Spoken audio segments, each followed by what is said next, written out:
Now, all right, you know she's one of my favorite people, former investment banker and current author of the book, The War on Small Business. My friend Carol Roth joins me now. Carol, now you're a big fancy investment banker and you know all these big fancy words. I'm looking at a headline here, and as you know, I went to community college. I need you to explain to me what this means. A key measure of inflation accelerated to a faster than expected 3.1% annual gain in April, which puts us at a 29-year high. Now, Carol, I know that sounds bad, but I don't know what any of the rest of those words mean. Please explain. All right. So first of all, I'm going to just mention I'm a recovering investment banker, not an actual investment banker. I'm somewhere on step 11 of a 12-step program. What all of those fancy words means is that things are getting more expensive. That's a real fancy wrapper for that. And that means for every dollar that you earn, you can go out and buy fewer things than you could a year ago. And as I said, it's at sort of a 29-year high. The really scary thing that they don't tell you in that headline, and maybe they do in that article, is the way that our government measures inflation is done in a manner to make it sound better than it actually is. So whatever number they've given you is very conservative vis-a-vis what the actual rate of inflation or the increase in the cost of goods and services happens to be. So whatever you're hearing, you know, you go to the grocery store, you go out, you're trying to buy some meat or some milk or even a head of lettuce, you can see that those prices have increased more than that, whatever headline, 3 point whatever percent. Now, Carol, okay, so the value of my dollar has gone down 3.1%. All right, I get that. More than that. Okay, more than 3.1%. Yeah. Have we seen, as this rolls down through the supply chain, do we see this instantly? Is there still more pain coming? Is there still more inflation coming? If inflation stopped today, am I going to still see more price increases? How long does this process take? So there's what's called transitory inflation. I feel like this is a Sesame Street segment. Transitory, boys and girls, which means temporary. And then there's the long-term inflation.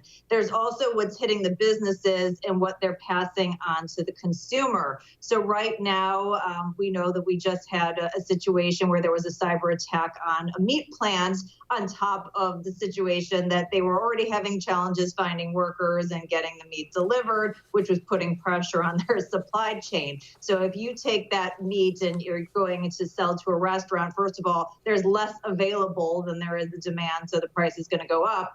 Then that restaurateur, who's already having problems finding people to come back to work, and oh, by the way, has been shut down by government mandate for 14 months in whole or in part, has to decide, do they eat that cost increase or do they pass it on to the consumer? At some point, they're already losing money. They're going to have to pass that on to the consumer. So the question becomes, how much of that, when supply chains come back online and things even out, how much of that stays? And I would say at least the wage piece of it, particularly because the government has been competing with businesses for employees, teaching people that it's okay to stay home and the government's going to pay you, doing unemployment bonuses, and then also trying to artificially increase wages through minimum wage increases in some states and whatnot. That's going to put wage pressure on that I think is going to last a long time. So part of it is probably temporary, and that could be 6 months temporary, 9 months temporary, but part of it is probably here to stay, and it was done by government mandate.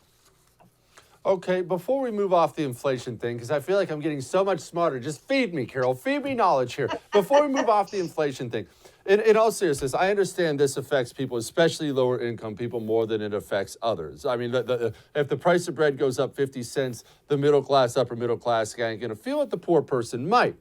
Are they already feeling the effects, whereas this is going to cost people jobs? Is this going to cost people their homes? Does it get that bad? Is 3.1% bad enough to see a big fallout for poor people is what I want to know. So it's a really weird dynamic, right? Because we have more than 8 million jobs that need to be filled right now, that people aren't going back into the workforce and filling. So we're in this really weird situation where we have potentially some lack of growth coming down the pipeline in the economy, but we still have the inflation. There's a scenario which very well could happen. It's highly unusual, but it has happened before, called stagflation. And stagflation is when you have these inflationary scenarios and wages going up, but the overall economic growth has stagnated. And I think that's a real possibility based, again, on this sort of unprecedented set of situations of Fed intervention in the markets, government spending, government stimulus, and then basically turning the entire economy or a portion of the economy off and then trying to flip it back on again. So it's this really historically unusual and unprecedented situation. We don't know what that looks like on the outside, but there are jobs available. So I don't think that piece, at least in the short term, comes to fruition unless you just end up having this huge skills mismatch and, you have the wrong people on the sidelines for the jobs that are available and you can't match them up. I just want to take a moment and remind everybody, there were like 5 of us in the very beginning of this coronavirus disaster who told you an economy is not your Netflix. You don't just point it at the screen and hit pause and then hit play again whenever you feel like it and dump stimulus money into it while you're at it. That's not how it works, idiots. Sorry. All right. Gas pumps, Carol. Okay, the gas price increase, is that still from this hack job? You mentioned the meatpacking hacking. By the way, the meatpacking hacking is 20% of America's beef production, I should point out to people. So get ready. We're going to feel that. Are we still seeing gas prices because of the hack job? Is it because of the hack job in the White House? Why do we see this? So I think there are a couple of things going on. Again, with your little Netflix, turn the economy off, turn the economy back on scenario, we had a bit of that happen, right? We had less demand for gas. And as people are getting vaccinated and getting back to work, you have more. So obviously that's going to come back to levels where it was before.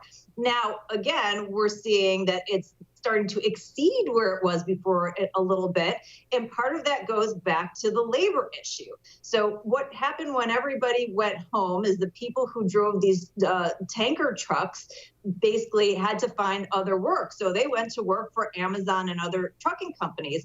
You can't just find a person off the street and have them drive a tanker truck filled with gasoline. So unfortunately, gas that was getting from one location to another is now having maybe another 2 days added onto the process, which is adding cost to the overall supply chain, which is increasing the prices. So again, the government's decisions, the decisions to shut down parts of the economy, to tell people to stay home instead of letting people manage risk for themselves, are having these long-term repercussions. And part of it that nobody's talking about is the fact that the truckers haven't gone back to work in those particular jobs. Hey, thanks so much for watching The First on YouTube. If you liked what you saw, go ahead and like and subscribe. You heard me. Like it, subscribe. You'll get a lot more of it and a lot more of me. Thanks.